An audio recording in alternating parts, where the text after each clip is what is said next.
네, 안녕하세요. 반도체 몰라도 이해할 수 있는 반도체 산업 1차시 반도체 기술 및 시장 이해를 소개할 황지원입니다. 본 시리즈는 반도체라는 주제를 가지고 누구나 쉽게 반도체에 대한 내용을 이해하도록 만든 강의입니다. 이번 1차시에서는요, 반도체 기술 및 시장에 대해 알아보겠습니다. 반도체 기술에 대해 다들 생소하실 텐데요. 이번 강의를 통해 반도체가 무엇인지, 반도체 기술의 등장 배경부터 시장의 규모와 제조 과정, 반도체 산업에 대한 내용까지 배울 수 있겠습니다. 네, 안녕하세요. 고려대학교 원격교육센터의 공유형 학습 콘텐츠, 반도체 몰라도 이해할 수 있는 반도체 산업입니다.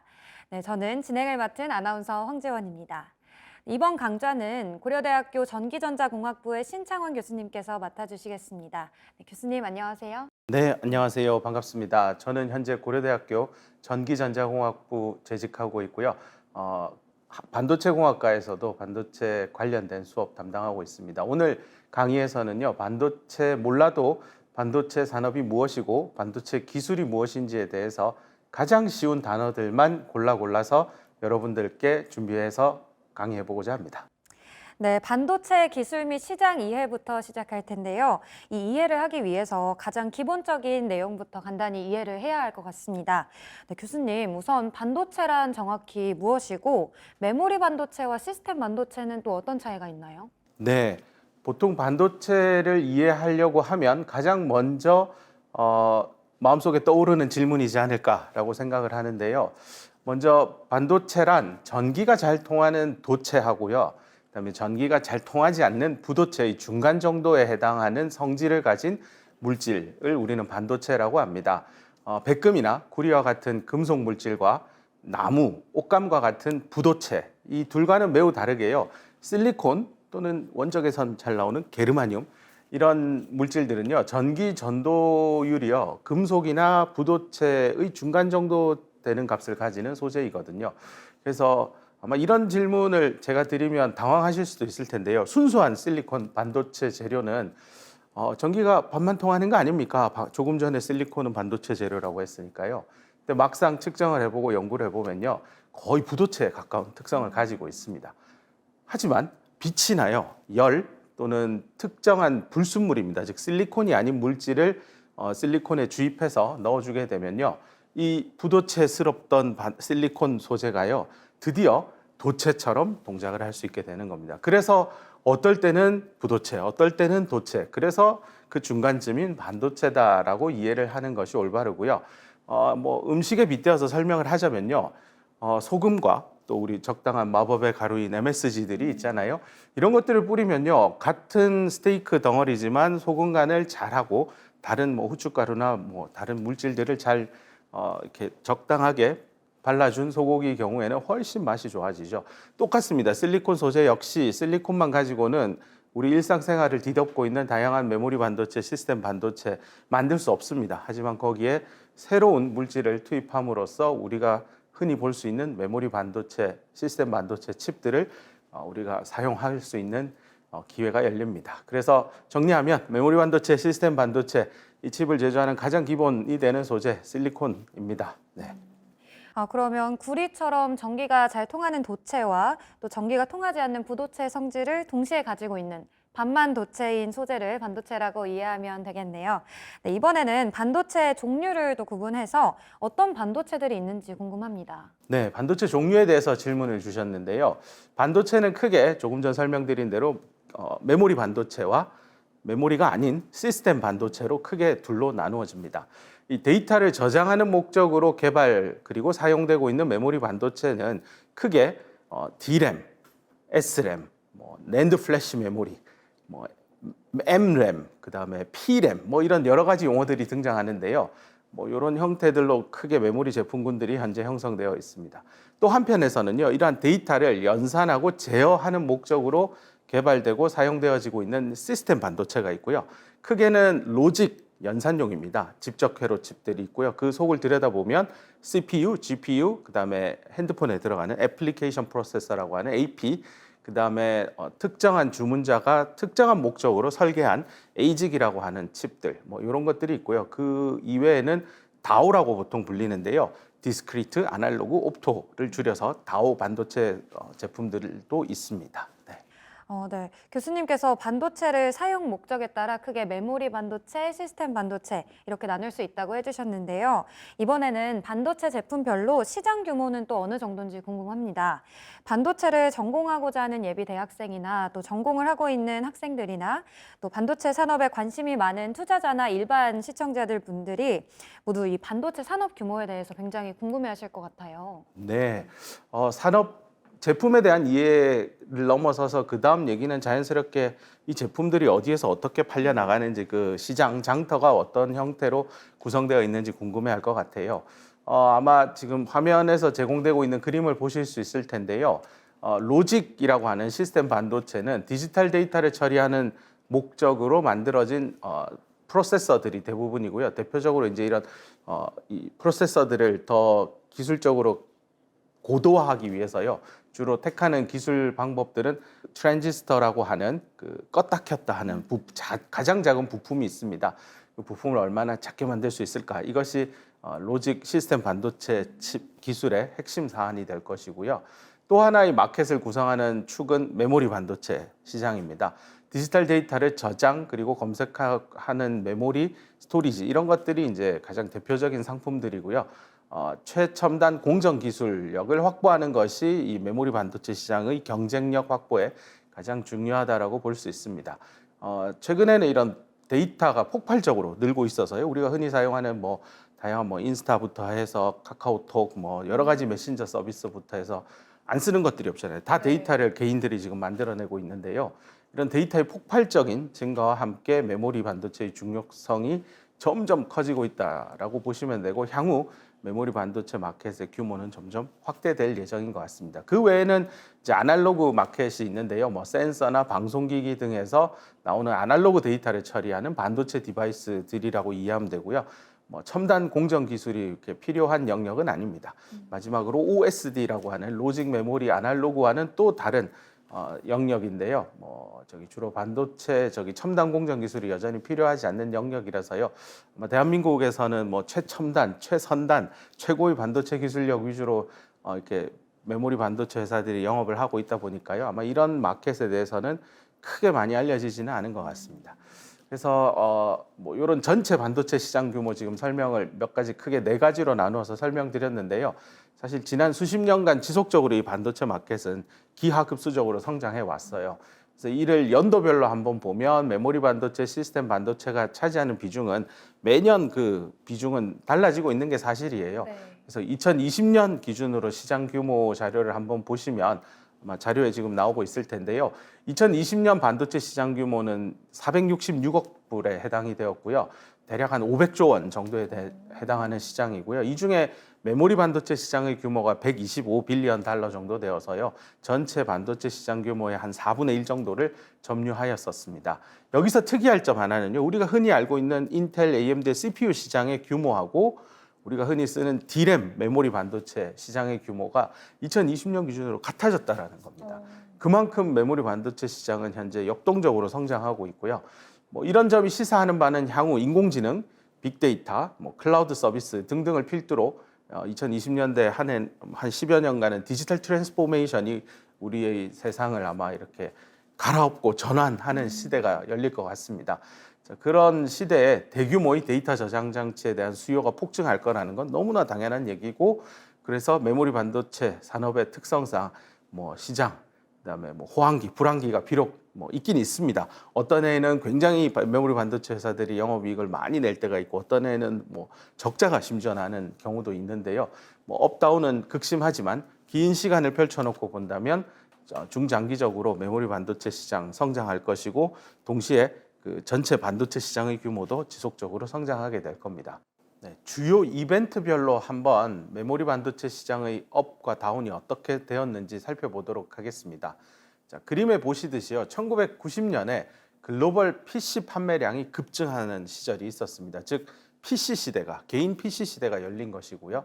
그 이후로부터 한 10여 년 뒤에 처음의 스마트폰, 세상에 태어난 첫 번째 스마트폰인 블랙베리가 탄생했습니다. 이후에 우리가 지금 흔히 쓰고 있는 아이폰이나 갤럭시와 같은 스마트폰이 등장한 건 2008년이었고요. 그 이후로부터 모바일 시대가 열리기 시작했습니다. 그다음 최근을 돌이켜 보면 한 2016년에서 18년 사이라고 보면 될 것 같은데요. 이 ICT 기기들이 어마어마한 데이터를 생성하기 시작했고요. 이렇게 생성된 데이터를 보면 우리가 인간이 생성하는 데이터 양보다 기기가 생성하는 데이터 양이 더 많아지는 시점이 있었어요. 그게 바로 2016년 정도였고요. 그때부터 폭발적으로 데이터 센터 수요가 늘기 시작했습니다. 그로부터 다양한 데이터를 자원으로 활용해서 인공지능 서비스들이 우리에게 펼쳐지고 있다고 보면 되고요. 그 결과 앞서 말씀드린 대로 90년대는 PC 시대, 2000년 한 2010년 요 정도는 모바일 시대, 그다음 2020년 조금 앞서 한 16년부터 현재 이후를 살펴보면 거의 빅데이터, AI, 인공지능의 시대라고 보면 되겠습니다. 메모리 반도체 산업의 키 플레이어인 SK 하이닉스, 삼성전자 그리고 미국의 마이크론이 있는데요. 이 세 메모리 반도체 키 플레이어들의 기업 가치를 한번 살펴보면요. 중간중간 굴곡은 있었지만 결국은 수십 년간 꾸준히 기업의 가치가 성장하였음을 확인할 수 있습니다. 조금 더 깊은 자료들을 보시면 이 그림에서 보시듯이 메모리 반도체업의 매출 규모를 정리한 데이터인데요. 한 90년대, 그다음 2000년대를 보면 PC 시대가 열렸고 그 사이 중간중간 우여곡절은 좀 보입니다. 그리고 2006년 이후에 모바일 시대가 열리면서 전반적인 메모리 반도체 업계의 매출액은 상향 조정되었음을 눈으로 확인하실 수 있을 겁니다. 2016년 이후에 퀀텀 점프하듯이 대용량의 데이터를 필요로 하는 AI 그리고 그런 AI 서비스를 하기 위해서 필요한 클라우드 서비스, 데이터 센터 이런 것들이 보이고요. 그다음에 차세대 통신 기술인 5G 서비스가 확대 보급되기 시작했습니다. 이로 인해서 메모리 반도체 마켓은 한 칸 한 칸 우리 계단 올라가듯이 퀀텀 점프하는 모습들을 눈으로 확인해 보실 수 있습니다. 네, 어려운 용어나 복잡한 수치도 많았는데 교수님께서 이렇게 쉽고 자세하게 설명해 주셨습니다. 제품별로 반도체와 시장 규모를 이해해 봤는데요. 이번에는 반도체 칩 생산 과정에 대해서도 궁금합니다. 복잡한 제조 과정을 거쳐서 눈에 보이지도 않는 아주 작은 크기의 부품들로 구성된 집적회로를 만든다고만 알고 있는데요. 발음이 어렵네요. 네, 보다 더 상세하게 이 반도체 제조 과정에 대해서 설명 부탁드립니다. 네, 여러분들에게 한번 이런 질문을 드려볼게요. 반도체 집적회로 예컨대 우리나라가 잘 만드는 메모리 반도체 칩 하나 만드는데 얼마나 걸릴까요? 라고 물으면 1시간? 하루? 내일? 모레? 그렇진 않습니다. 최소한 석 달 정도 시간을 주셔야 만들 수 있는 거거든요. 그래서 이 반도체 제조 공정은요, 굉장히 복잡하고 정교한 수백 번의 공정 과정을 통해서 이 실리콘 재료로 만들어진 얇은 판인 웨이퍼상의 반도체 집적회로 칩을 형성하는 전공정 단계가 있고요. 그 다음에 가공이 완료된 웨이퍼를 끄집어내어서 칩으로 이렇게 잘라서 패키징 작업까지 하는 후공정, 이렇게 크게 두 개로 나누어져서 반도체 제품을 만들고 있습니다. 지금 자료에서 아마 보고 계실 텐데요. 크게 베어 웨이퍼라고 합니다. 아무것도 칩이 만들어지지 않은 실리콘으로만 만들어진 웨이퍼를 팹이라고 하는 반도체 제조 공장의 팹에다가 이제 투입을 할 거고요. 그러면 대략 한 주요 5가지 정도의 공정 기술이 있습니다. 아주 얇은 막, 박막, 영어로 틴 필름을 증착하는 증착 공정 과정, 그 다음에 미세 회로 패턴을 만들기 위한 빛을 이용한 포토 공정, 그 다음에 회로 패턴을 떴으면 필요 없는 물질들은 뜯어내야 되니까 식각 공정, 에칭 공정이 있고요. 그 다음에 아래쪽에서 밟아왔던 공정 과정에서 이렇게 패턴들이 있는데 그 위에 또 다른 물질을 더 씌우게 되면 이렇게 그 모양이 계속 우글쭈글하게 남아요. 그래서 그걸 평탄화하는 CMP 과정, 그다음 중간중간마다 계속 세척을 해줘야 돼요. 그래서 클리닝 공정, 둘을 합쳐서 CNC 공정이 있고요. 그 다음에 아까 앞서 말씀드린 대로 소고기 맛있게 구우려면 소금 넣어야 되듯이 실리콘 이외의 불순물을 주입하는 그런 디퓨전이라고 불리는 공정. 그래서 크게 한 5가지, 좀 더 넓히면 한 8가지 보기도 하는데요.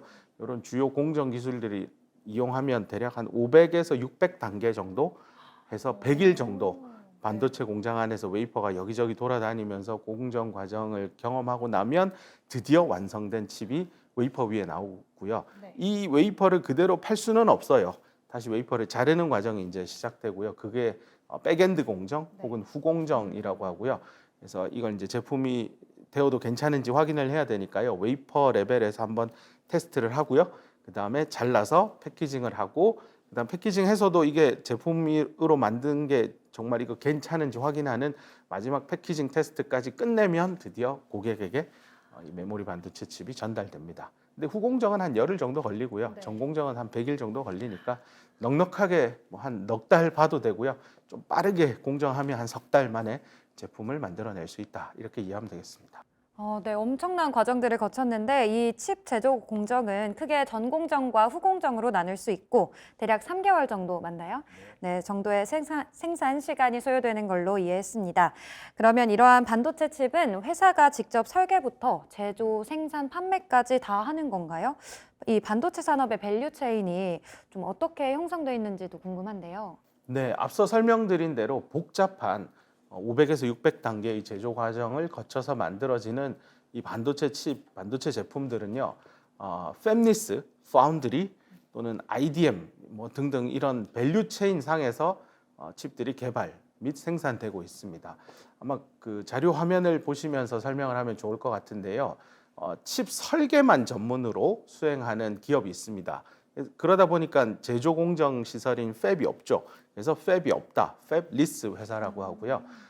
또 한편에서는요, 설계를 아예 안 해요.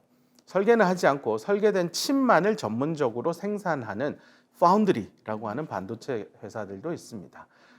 그다음에 이 모든 과정을요, 아니야, 나는 나 혼자 다 할 거야 해서 혼자서 수행을 다 하는 경우가 있는데, 이런 회사들을 종합 반도체 회사 또는 IDM, Integrated Device Manufacturer라고도 설명합니다. 반도체 밸류 체인의 이 후방 산업과 전방 산업 크게 나누어 볼 수 있을 텐데요. 반도체 밸류 체인 상에서 후방에 있는 회사들은 주로 김 부장, 이 부장 말고 소 부장이 계세요. 그래서 이 소재 부품 장비라고 하는 이 소부장으로 기억을 하시면 될 거고요. 소부장 이외에도 사실은 설계에 필요한 전자 설계 뭐 소프트웨어라고 해야 되나요? 일렉트론 디자인 오토메이션이라고 EDA 마켓이 있고요. 그 다음에 회로 블럭을 만들기 위해서 필요한 더 잘게 나눈 또는 기본이 되는 IP 블럭들이 있습니다. 그런 걸 제공하는 뭐 영국의 ARM 혹은 ARM이라고 하는 회사도 한번 좀 들어보셨을 텐데요. 그런 회사들이 반도체 산업의 후방에서 반도체 산업을 지원하고 있습니다.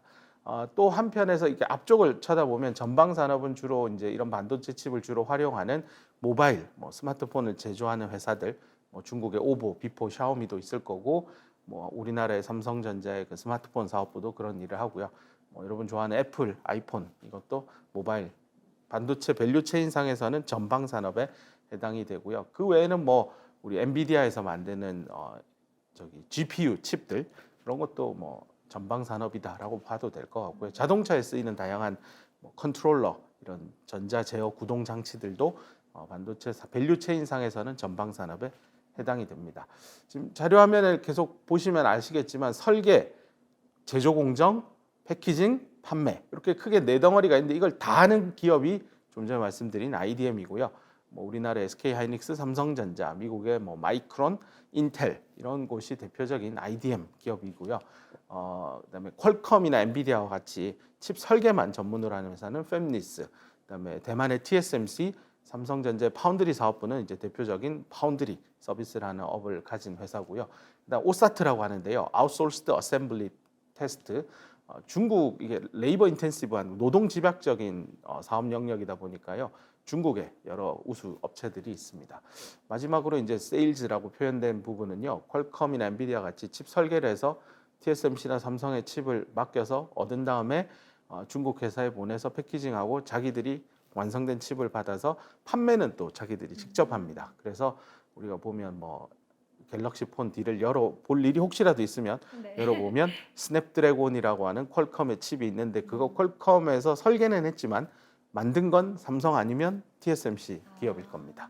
자, 이런 식으로 반도체 칩은요 혼자서 다 하는 키 플레이어도 있지만 여러 섹터별로 나누어서 분업이 잘 되어 있고 그러다 보니까 전 지구적으로 미국, 중국, 대만, 한국, 유럽, 뭐 인도, 동남아시아까지 어떤 나라도 이 반도체 산업에서부터 어쩌면 자유로워질 수 없는 정도로 글로벌 마켓이 잘 꾸려진 그런 산업이다라고 보면 되겠습니다. 네, 이 반도체 산업의 밸류체인에 대해서 굉장히 자세하게 설명해 주셨는데요.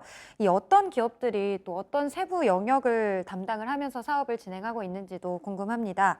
이번에는 각 국가별로 반도체 밸류체인에 대해서 이 어떻게 역할을 하고 있는지 알아보겠습니다.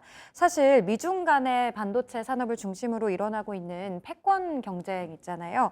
그거에 대한 이야기를 많이 들었는데 아마도 반도체 산업 밸류체인에서 각 국가별 역할이 무엇인지를 좀 알면 이 향후 미중 간의 패권 경쟁이 어떤 영향을 미칠지 좀 상상이 될 것 같은데요. 네, 너무 좋은 질문입니다. 제가 앞서 반도체 밸류체인 자체는 전 지구적으로 모든 국가가 다 연관되어 있는 산업이다라고 했는데요. 이것을 좀 더 국가별로 나누어서 어떤 국가가 이 밸류체인에서 어떤 역할을 하는지 좀 알아보면 좋을 것 같습니다. 먼저 이 반도체 밸류체인을 한 문장으로 요약하면 이런 것 같습니다. 반도체 칩 설계, 반도체 공정 장비 이런 것들은 미국이 잘하고요. 그다음에 제조 공정, 팹 시설은 한국, 대만이 잘합니다. 그다음에 후공정, 패키징 기술이죠. 이는 대만, 중국이 선도하고 있고요. 마지막으로 소재는 일본을 중심으로 뭐 여러 국가에서 잘 하고 있습니다. 자, 이렇게 국가별로 큰 역할들을 간단히 말씀을 드렸고요. 이것을 조금 더 자세히 한번 살펴보자면요. 아마 그림에서 여러분들 보고 계실 텐데요. 설계, CPU, GPU, FPGA, AP 등 칩 설계는 미국. 뭐 그렇지만 D램 설계만큼은 대한민국이 잘하고 있고요. 그다음에 이러한 설계 작업에 필요한 IP 코어들이 있는데요. 그런 설계 자동화 영역 EDA 사업과 IP 코어는 결국은 영국의 암, 미국의 시납시스 케이던스라는 기업들이 선도하고 있습니다. 그다음에 전공정과 관련해서는요. 10나노 이하 첨단 선단 공정에서는 대만 TSMC와 한국의 삼성전자 파운드리 사업부가 리딩하고 있고요. 그 이외에 첨단이 아닌 공정은 반도체업에서는 레가시 공정이라고 하는데요. 이 레가시 공정은 뭐 TSMC도 잘하고 있고요. 삼성 파운드리도 잘하고 있고 하지만 여기에 이제 새로운 플레이가 뜹니다. 바로 중국의 SMIC라고 하는 주요 플레이어가 하나 더 있습니다. 그다음에 메모리를 한번 보시면요. 메모리는 뭐 단연 대한민국이 제조 강국이고요. 리딩하고 있는 영역이고 그다음 여기에 하나 더 끼워준다면 일본의 키옥시아, 과거의 도시바 메모리가 키옥시아로 사명을 변경했었는데요. 이렇게 한 3개 정도 국가에서 한국이랑 일본 그리고 미국 정도가 메모리 반도체의 또 주요한 플레이어다라고 보시면 되겠습니다. 그다음에 앞서 설명을 간단히는 드렸지만 전공정을 하기 위해서 필요한 소재 장비 부품 이런 것들은 어느 국가에서 이렇게 역할을 잘하느냐를 살펴보면 뭐 여전히 미국, 일본, 유럽이 주도하고 있는 게 사실입니다. 그다음에 전공정에 필요한 소재 중에 포토 리지스트, 그다음에 포토 마스크라고 하는 거는 일본이 너무너무 잘해요. 거의 그 EUV 장비라고 하는 첨단 노광 장비에 맞는 포토 리지스트는 거의 전량 일본이 잘 하고 있고요. 이를 이제 대체하기 위해서 대한민국 정부에서도 많은 지원을 해서 국산화에 일부 성공하고 있는 게 현재의 모습입니다. 하지만 EUV 장비에 들어가는 포토 마스크는요, 100% 일본에 의존하고 있습니다.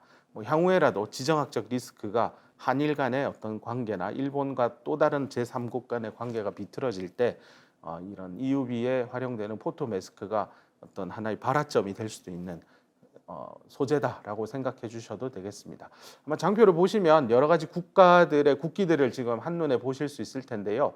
대충 전 세계에서 이런 나라들이 이런 반도체 밸류체인의 영역에서 요 정도의 역할을 하는구나.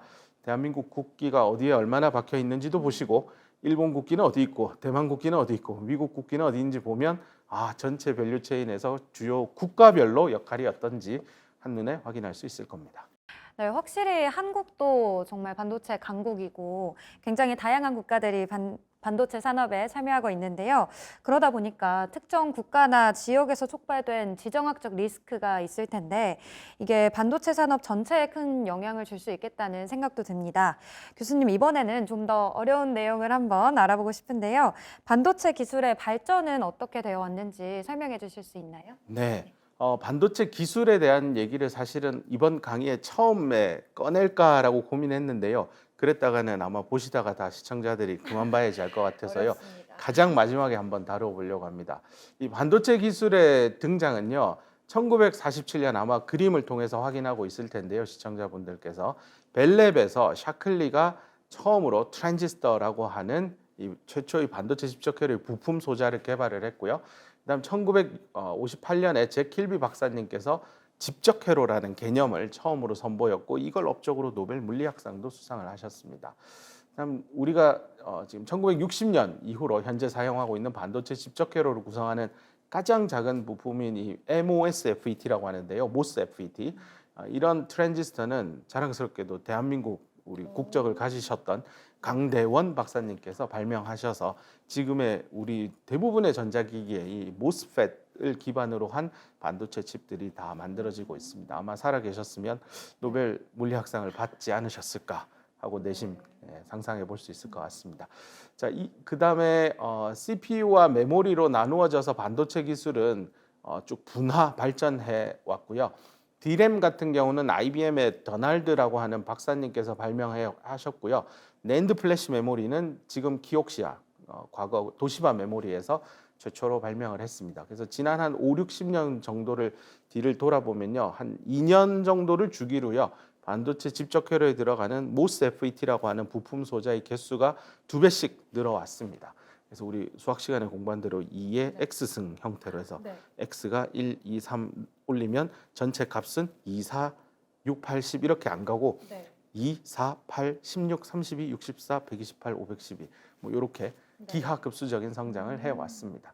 뭐 이런 법칙을요 인텔의 창업자인 골든 L 무어 회장님이 이렇게 무어의 법칙이다라고 얘기를 했고요. 이러한 반도체 칩 시장의 성장을 이렇게 눈부신 속도로 빠르게 성장하고 있음을 본인의 이름을 이렇게 넣어서 무어의 법칙이다 이렇게 설명을 하고 있습니다. 가끔 이런 생각을 해봤어요. 반도체 산업만 이렇게 눈부신 속도로 지수함수적인 성장을 한 건가? 다른 섹터에서는 이런 발전은 없을까? 만약에 그런 발전을 하지 못했다면 왜 못했을까? 이런 고민들을 해봤는데요. 그래서 뭐 자동차는 요즘에 안 쓰는 사람이 다 없잖아요. 그래서 자동차 산업을 한번 들여다봤는데요. 만약에 이건 가정입니다. 자동차 산업의 무어의 법칙을 적용을 해서 자동차 기술이 쭉 발전해 왔다라고 상상을 해보면요. 막 그림에 지금 나오고 있을 텐데요. 롤스로이스라고 하는 정말 럭셔리 자동차잖아요. 이 한 대를 지금 아마 한 50년 정도 반도체 시장 기술이 성장하듯이 자동차 기술이 성장했다면 한 4만 원 정도만 있으면 롤스로이스 자동차를 살 수 있어요.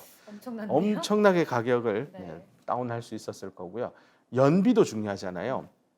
뭐 휘발유 1리터를 넣어서 몇 킬로를 달리느냐.